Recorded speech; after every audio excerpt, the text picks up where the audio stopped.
오늘날 우리들 앞에 놓여진 현실입니다. 2020년 1월부터 우한 바이러스라는 이름으로 전 세계인들을 공포로 몰아넣은 사건입니다. 우한 시장에서 박쥐를 통해 발견되었다고 떠들어댈 때부터 저는 믿지도 않았습니다. 그러나 미련하고 한치 앞의 것만 보는 사람들은 언론을 통해 나오는 거짓에 정신없이 휘둘리고 있었습니다. 그러나 저는 그때 아는 지인들에게 이렇게 이야기했습니다. 저건 시장에서 발견된 것이 아니야. 보이지 않는 하나님을 대적하는 세력들의 전쟁이 시작된 것이다 라고 말이죠. 그러나 아무도 그 말에 동조하는 사람이 없었습니다. 또한 사람들은 이러한 간절한 마음을 가지고 있었습니다. 빨리 바이러스가 사라지고 예전처럼 살 수 있는 날이 왔으면 좋겠다. 그때도 저는 이렇게 이야기했습니다.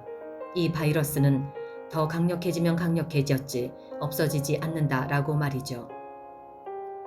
그러나 사람들은 언제나 그렇듯 진짜를 이야기하면 믿지 않습니다. 하기야 만일 그렇게 진짜를 알아볼 수 있다면 세상에서 사는 사람들이 아니겠지요. 이 세상은 온통 거짓과 불법의 세계이니까요. 인간은 진리 없는 세상에서 남들을 속이고 속는 것도 모자라 자기 자신들에게조차 날마다 순간마다 속으며 살아갑니다. 이는 왜 그럴까요? 이는 하나님의 진리를 떠났기 때문입니다. 결국 지금의 현실은 어떻습니까? 더 멀리 갈 것도 없이 작년 한 해를 볼까요? 지난 2020년 한 해 동안 하나님을 대적하는 무리들의 계획이 착착 이루어지고 있는 것을 목도하는 것을 볼 수밖에 없는 시간들이었습니다. 사실 이러한 사건은 지난 몇 년간의 일들만은 아니었습니다. 다만 많은 사람들이 그것을 모르고 지나가고 있을 뿐이었지요. 벌써 이러한 일들은 창세기 가인의 때부터 내려오는 악한 자들의 계략이 이제 예수 그리스도의 오심을 선포하는 것으로 세상에 보여지고 있고, 저들의 계략이 거의 완성되어 이 세상에 드러내고 있다는 것을 결국 저들의 계획이 이루어지는 것 같아 보일지 모르지만 이것은 저들의 계략이 이루어지는 것이 아니고 하나님의 뜻하심이 이 땅을 향하여 이루어지고 있다는 것입니다. 이러한 일을 하나님께서 허락하신 이유는 알곡과 쭉정이를 가르시기 위한 작업이십니다. 하여 하나님께서는 이렇게 말씀하십니다. 계시록 2장 9절에서 11절 말씀. 네가 네 환난과 궁핍을 아노니 실상은 네가 부요한 자니라. 자칭 유대인이라 하는 자들의 회방도 아노니 실상은 유대인이 아니요 사단의 회라. 네가 장차 받을 고난을 두려워하지 말라. 볼지어다 마귀가 장차 너희 가운데서 몇 사람을 옥에 던져 시험받게 하리니 너희가 10일 동안 환난을 받으리라. 네가 죽도록 충성하라. 그리하면 생명의 면류관을 네게 주리라. 귀 있는 자는 성령이 교회들에게 하시는 말씀을 들을지어다. 이기는 자는 둘째 사망의 해를 받지 아니하리라. 환난이 올 것이라고 말씀하시고 계십니다. 잘 인내하라고 말씀하십니다. 둘째 사망인 마지막을 말씀하시고 계십니다. 이 세상의 악한 영들과의 싸움에서 승리해야 영원한 지옥에 빠지지 않을 수 있다고 말씀하십니다. 지난 1년이 넘도록 저들은 인간들의 마음을 가지고 장난질하며 거짓 언론을 통하여 전 세계 사람들을 이리저리 자기들 입맛대로 가지고 장난질을 서슴지 않고 있습니다. 저들이 볼 때 그렇게 자기들의 거짓에 놀아나고 있는 사람들과 나라들을 보면서 얼마나 재미있어 할까요? 이는 마치 유다가 예수 그리스도를 팔아넘기고 예수님이 채찍을 맞으시며 고통당하는 모습을 구경꾼들 사이에 숨어 보면서 음흉하고 추악하게 웃으며 시커먼 속내를 드러내는 모습을 연상하게 됩니다. 마스크를 씌우려고 바이러스를 만들어 조금 퍼뜨려 보았더니 사람들의 모습이 정말 재미있습니다. 사람들을 통제할 수 있는 가장 좋은 방법이 무엇일까 하고 고민하던 저들의 계획이 무지한 인간들에게 잘도 들어먹히고 있습니다. 자, 그럼 다음 단계로 넘어가 볼까? 이제는 하루 음성, 양성 숫자들을 자기들 마음대로 장난질하며 모든 사람들을 거리로 나오지 못하도록 사람 간 만남을 갖지 못하도록 훈련합니다. 그러면서 얼마나 어떻게 사람들이 움직이는지 지켜보고 있습니다. 사람들의 목을 조이면서 얼마나 자기들에게 끌려가는지, 얼마나 반항하는지, 그 중에 얼만큼의 사람들이 자신들에게 반항하며 덤빌 것인지를 실험하고 있습니다. 더욱이 이런 일련의 사태들이 수천 년 전부터, 수백 년 전부터, 수십 년 전부터 계획되어 온 사실들을 많은 사람들이 모르고 저들의 손가락에 끼워진 꼭두각시 인형처럼 실에 붙잡혀 울고 웃고 슬퍼하고 아주 조금 숨통을 풀어주면 자신들을 죽이려는 자들에게 감사해서 어쩔 줄을 모릅니다. 정말 웃기지 않습니까?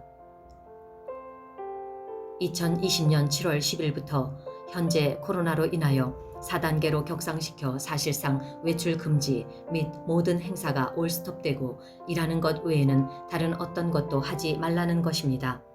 말이 됩니까? 이제는 범죄를 저질러 감옥 가는 것이 아니고 자유 안에 거대한 감옥이 생겼습니다. 공산당과 다를 바 없는 행태가 버젓이 대한민국 자유주의 안에서 벌어지고 있습니다. 사람들을 두려움에 빠지게 하여 가족들까지도 만나지 못하게 하는 이러한 현실이 정말 웃깁니다. 출퇴근 빼고는 일체 아무것도 하지 말라. 사적 모임도 6시 이후로는 절대 하지 말라. 만날 수 있는 사람도 정부에서 정해줍니다. 6시 전에는 4명까지는 모일 수 있습니다. 식당이나 카페 등은 밤 10시까지만 문을 열 수 있다고 합니다. 그렇다면 이곳저곳에서 확진자가 쏟아져 나오는데 참 신기합니다. 어째서 청와대나 검찰 공무원, 경찰 공무원, 시청 공무원, 언론계, 국방부, 백화점, 고위 간직에 있는 것들은 확진이 된 사람들이 없습니까? 여러분 바보입니까? 이렇게 말이 앞뒤가 안 맞는 상황이 있을 수 있나요? 그들은 다닥다닥 붙어 있어도 확진도 안 되고 바이러스도 안 걸리는데 스쳐 지나가기만 해도 국민들은 바이러스에 걸린다는 게 웃기지 않습니까? 더욱이 웃긴 것은 다른 다중시설들은 장사를 못하게 하면서 룸살롱이나 단란주점 등은 괜찮다는 것입니다. 결혼식, 장례식도 친족만 가능하며 그것도 49명까지만 정부가 정합니다. 집회는 1인 시위만 가능하며 스포츠 경기 또한 관중 없이 행해져야 합니다. 모든 종교활동 모두가 비대면으로 해야 하며 종교활동의 모든 식사 모임 등을 할 수 없습니다. 또한 시간차를 두고 출퇴근을 해야 하고 30%의 재택근무를 권고하고 있으며 학교 수업은 모두 원격 수업으로 바뀝니다. 얼마 전 민주노총 8,000명이 모여 집회를 했는데도 그것에 대하여는 이 정부가 아무 말이 없습니다. 지금의 정부는 2살배기 아이들도 웃겨서 뒤로 넘어갈 짓거리를 하고 있으나 사람들은 속수무책입니다. 제정신이 박힌 사람들이라면 이것이 이상해야 하는 것이 맞지 않을까요? 그러나 정말 대부분의 인간들에게 마귀가 씌었다고밖에 할 수 없는 현실입니다. 자신들의 목을 조이고 있는데도 감사하고 잘하고 있다고 합니다. 도저히 인간의 상식으로 이해할 수 없는 일들이 일어나고 있는 것이 사실입니다. 하나님께서는 말씀에 기록해 놓으시기를 마지막 때가 오면 사람이 도저히 이해할 수 없고 기절할 만한 상황으로 인하여 믿는 자들이 뒤로 자빠질 정도의 상황이 올 것이라고 말씀하십니다. 지금이 그때라고 저는 생각합니다. 또한 이후로는 더욱더 믿음의 사람들을 향하여 목을 조여올 것이라고 봅니다. 도저히 상식적이지 않은 세상, 옳지 않은 것을 옳다 하는 세상, 옳은 것을 옳지 않다 하는 말도 안 되는 이미 그러한 세상이 있어 알고는 살고 있지만 그 상식에서조차도 이해 안 되는 현실이 지금이며 앞으로의 삶의 시간이 될 것입니다. 지금의 현실을 보면서 저는 저들의 흑막 뒤에서 자축하는 모습이 상상됩니다.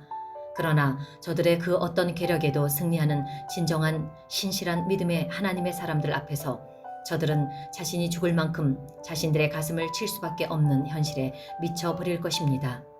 죽음도 갈라놓을 수 없는 하나님과의 사랑을 간직한 자들은 그 어떤 저들의 추악한 계략에도 넘어지지 않을 것이기 때문입니다. 저들은 육신은 괴롭힐 수 있고 육신은 죽일 수 있으나 영혼을 죽이지는 못하기 때문이며 또한 생명도 자신들의 손에 있는 것이 아닌 선한 자나 악한 자나 이 땅의 모든 생명은 하나님의 손에 있기 때문이지요. 저들의 계획은 아주 오랜 시간 동안 준비해 왔고 그것이 지금 대한민국을 포함 전 세계의 신성한 하나님의 최고의 작품인 인간들 앞에 펼쳐지고 있습니다. 이는 바로 하나님의 시작과 끝 중에 그 끝이 눈앞에 와 있다는 것을 아주 소수의 하나님의 택함받은 자녀 일꾼들은, 하나님의 영을 받아 하나님의 나라에 합한 자들은 알고 있고 보게 하시고 계십니다. 또한 그들은 서로가 얼굴도 모르고 이름도 모르나 하나님의 부르심을 받은 각자의 자리에서 함께 성령님의 도우심으로, 감동으로, 가르침으로, 훈련으로 합력할 것이기 때문입니다. 세상에서 벌어지는 그 어떤 것도 그런 믿음의 사람들을 절대 무너뜨리지 못합니다. 죽으면 죽으리라 아버지의 진리 안에서 행하며 나아갈 때 그 어떠한 것도 하나님의 사람들은 두렵지 않기 때문입니다. 또한 마귀에 속한 저들은 미치고 팔짝 뛸 정도로 격분할 것입니다. 자기들 뜻대로 안 될 테니까요. 사람이 경기를 시작하여 싸울 때 이길 듯 하다가 결국은 반대편에 질 것 같은 선수가 승리의 세레모니를 하는 모습을 여러분은 보셨을 것입니다. 신실한 믿음의 사람들은 지금 당장 곧 죽을 것 같은 상황이 벌어지고 또한 때에 따라 죽을 수도 있을 것입니다. 그러나 죽음 너머에서도 저 악한 자들은 하나님의 사람들을 이기지 못할 것입니다. 고통 중에도 또한 세상의 어떤 법과 제도 아래에도 진정 하나님의 사람들은 절대 방해받지 않고 하나님의 나라의 백성으로 승리하는 것입니다. 지금 이 시대의 말씀은 계시록 13장 4절, 6절에서 8절 말씀, 용이 짐승에게 권세를 주므로 용에게 경배하며 짐승에게 경배하여 가로되 누가 이 짐승과 같으뇨 누가 능히 이로 더불어 싸우리오 하더라. 짐승이 입을 벌려 하나님을 향하여 회방하되 그의 이름과 그의 장막 하늘에 거하는 자들을 회방하더라. 또 권세를 받아 성도들과 싸워 이기게 되고 각 족속과 백성과 방언과 나라를 다스리는 권세를 받았으니 죽임을 당한 어린 양의 생명책에 창세 이후로 농명되지 못하고 이 땅에 사는 자들은 다 짐승에게 경배하리라. 누구든지 귀가 있거든 들을지어다. 사로잡는 자는 사로잡힐 것이요 칼로 죽이는 자는 자기도 마땅히 칼에 죽으리니 성도들의 인내와 믿음이 여기 있느니라. 내가 보매 또 다른 짐승이 땅에서 올라오니 새끼 양같이 두 뿔이 있고 용처럼 말하더라. 저가 먼저 나온 짐승의 모든 권세를 그 앞에서 행하고 땅과 땅에 거하는 자들로 처음 짐승에게 경배하게 하니 곧 죽게 되었던 상처가 나은 자니라. 큰 이적을 행하되 심지어 사람들 앞에서 불이 하늘로부터 땅에 내려오게 하고 짐승 앞에서 받은 바 이적을 행함으로 땅에 거하는 자들을 미혹하며 땅에 거하는 자들에게 이르기를 칼에 상하였다가 살아난 짐승을 위하여 우상을 만들라 하더라. 저가 권세를 받아 그 짐승의 우상에게 생기를 주어 그 짐승의 우상으로 말하게 하고 또 짐승의 우상에게 경배하지 아니하는 자는 몇이든지 다 죽이게 하더라.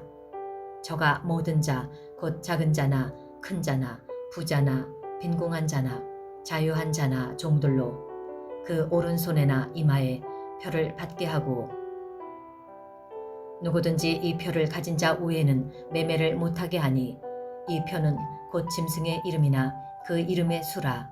지혜가 여기 있으니 총명 있는 자는 그 짐승의 수를 세어보라. 그 수는 사람의 순이 666이니라. 는 이 말씀을 그저 말씀이지 하고 의미 없이 지나치지 마십시오. 우리가 살아가고 있는 계시록 시대의 현실을 여러분은 직시하시기를 예수 그리스도의 이름 힘입어 간절히 권면드립니다.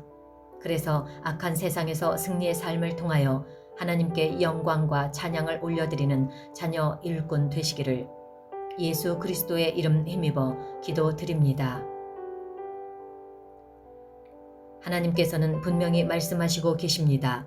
하나님의 택함을 받아 하나님의 자녀 일꾼으로 살아가는 자들에게는 예수 그리스도의 오실 날을 모르게 오신다고 하지 않으셨습니다. 이미 전 세계에서 일어나는 천재지변을 통해 말씀해 주시고 계시는데 여러분은 아직도 깨닫지 못하고 계십니까? 여러분 자신을 겸손히 겸비하여 예수 그리스도의 오실 날을 예비하십시오. 깨어나십시오. 말씀을 눈으로 머리로만 안다고 착각하는 것에서 돌이키십시오. 여러분은 하나님을 믿는다 하면서 왜 말씀에 기록해 놓으신 하나님의 말씀을 믿지 않으십니까? 얼마 전 루마니아와 멕시코에서는 바닷속에서 불이 나고 미국을 비롯 여러 나라에서 여름에 주먹만한 우박이 동시다발적으로 떨어지고 중국은 연이어 건물이 무너지고 사람이 걸을 수 없을 정도로 폭풍이 몰아치며 모든 것이 다 날아가고 있고 전 세계가 모두 붕괴되고 있는 징조가 여러분은 보이지 않으십니까? 들리지 않으십니까? 하나님께서는 여러분에게 계속해서 깨어나라고 불의한 데서 돌이키고 깨어나 나의 천지창조의 마지막 만찬에 함께하기를 준비하라고 끊임없이 영원한 지옥의 고통에서 깨어나 하나님께로 돌아와 참 평안 가운데 거하라고 경고를 보내고 계십니다. 여러분의 영적 눈을 뜨십시오. 여러분의 영적 귀를 여십시오. 레위기 18장 1절에서 5절 말씀. 여호와께서 모세에게 일러 가라사대 너는 이스라엘 자손에게 고하여 이르라. 나는 여호와 너희 하나님이라. 너희는 그 거하던 애굽 땅의 풍속을 좇지 말며 내가 너희를 인도할 가나안 땅의 풍속과 규례도 행하지 말고 너희는 나의 법도를 좇으며 나의 규례를 지켜 그대로 행하라. 나는 너희의 하나님 여호와니라. 너희는 나의 규례와 법도를 지키라. 사람이 이를 행하면 그로 인하여 살리라. 나는 여호와니라 라고 말씀하십니다. 여러분을 사랑하시는 하나님의 마음의 자리에 교활한 마귀가 그 자리에 앉아 여러분을 조종하지 못하도록 하십시오. 언제까지 캄캄한 어둠 속에서 헤매고 계실 건가요? 언제까지 속고 계실 건가요? 언제까지 조롱당하고 계실 건가요? 그러고도 여러분이 하나님을 믿는다고요. 기독교인이라고요. 크리스천이라고요. 하나님께서는 이미 오래전부터 환란을 이야기하시고 계십니다. 그 환란을 통과하지 못하면 하나님 나라에 갈 수 없다고 안타까워 하십니다. 이제 더 이상 여러분의 죄로 인하여 여러분의 욕심으로 여러분의 이기적인 욕망으로 하나님을 팔아 장사하지 마십시오. 세상에 속한 악의 심판을 하시기 위하여 오시는 예수님의 발자국 소리를 들으시고 여러분의 악함에서 벗어나 하나님의 사랑하심을 깨닫고 죄에서 돌이키시는 은혜가 있으시기를 예수 그리스도의 이름으로 권면드립니다. 예수 그리스도이시여 속히 오시옵소서.